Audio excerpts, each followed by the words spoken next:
Ever had that feeling? You're in a packed room, surrounded by people, but you feel completely and utterly alone? It's a weird, kind of contradictory feeling, isn't it? Well, today, we're going to dive into exactly why that happens and what it's really all about. Yeah, just think about it for a second. Maybe you were at a party, or a work thing, or even just hanging out with family. There are people everywhere, right? There's chatter, there's music, stuff is happening, but you just feel separate, kind of isolated. So what gives?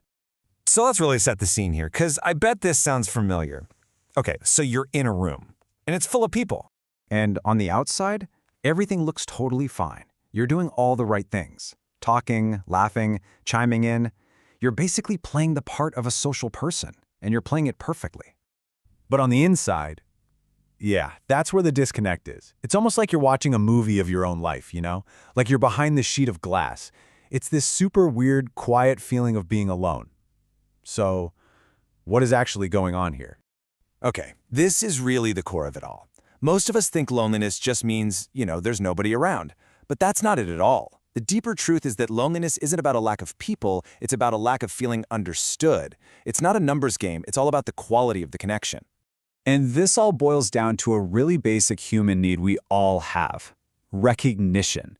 See, we don't just want to be physically present. We have this deep, deep need to be seen for who we actually are. Not the polished up version, but the real us. Our messy thoughts, our fears, what we're excited about.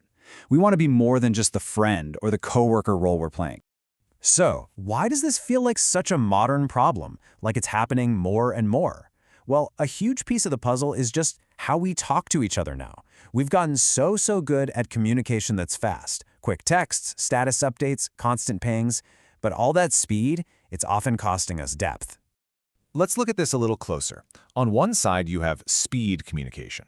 This is your endless scroll of updates, your quick-fire texts, the likes, the emojis. It's super efficient, sure, but it's pretty surface level, right? And then you've got depth. This is the good stuff. This is sharing something real, feeling like someone is actually listening and getting into the messy details. And it feels like we're all just swimming in that speed lane, totally starved for some depth. And this really highlights a key idea here.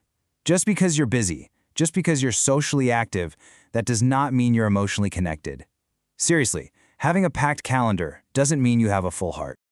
Look, if any of this is hitting home for you, I really want you to hear this next part. Feeling lonely does not mean you're broken. It doesn't mean there's something wrong with you. Not at all. What if we thought about it differently? Think of that lonely feeling like a signal, kind of like your stomach growling when you're hungry. It's just your brain's natural way of saying, hey, I need something essential right now. And that essential thing is real, genuine connection. It's a sign that you're human, not that you failed at something. So, okay, what do we actually do about this? Well, it breaks down into 3 pretty simple ideas. First, we've got to reframe how we see loneliness. It's a signal, not a report card on your social life. Second, shift your goal. Stop trying to find more people and start trying to have deeper conversations with the people already there. And third, and this is a big one, create the right kind of space. Focus on having talks where people feel safe enough to be real. Because that's really the secret, isn't it? You can't force true connection. It has to grow on its own, and it only grows in a place that feels safe. A place where you can let your guard down and be your actual self without worrying what people will think. That's the moment. That's when you finally feel seen. So, from now on, when you feel that little pang of loneliness in a crowd, try to remember what it really is. It's not a flaw, it's a guide. It's your internal compass, pointing you in the direction of what you truly need. It's a call to action, to go find those connections where you can just be you.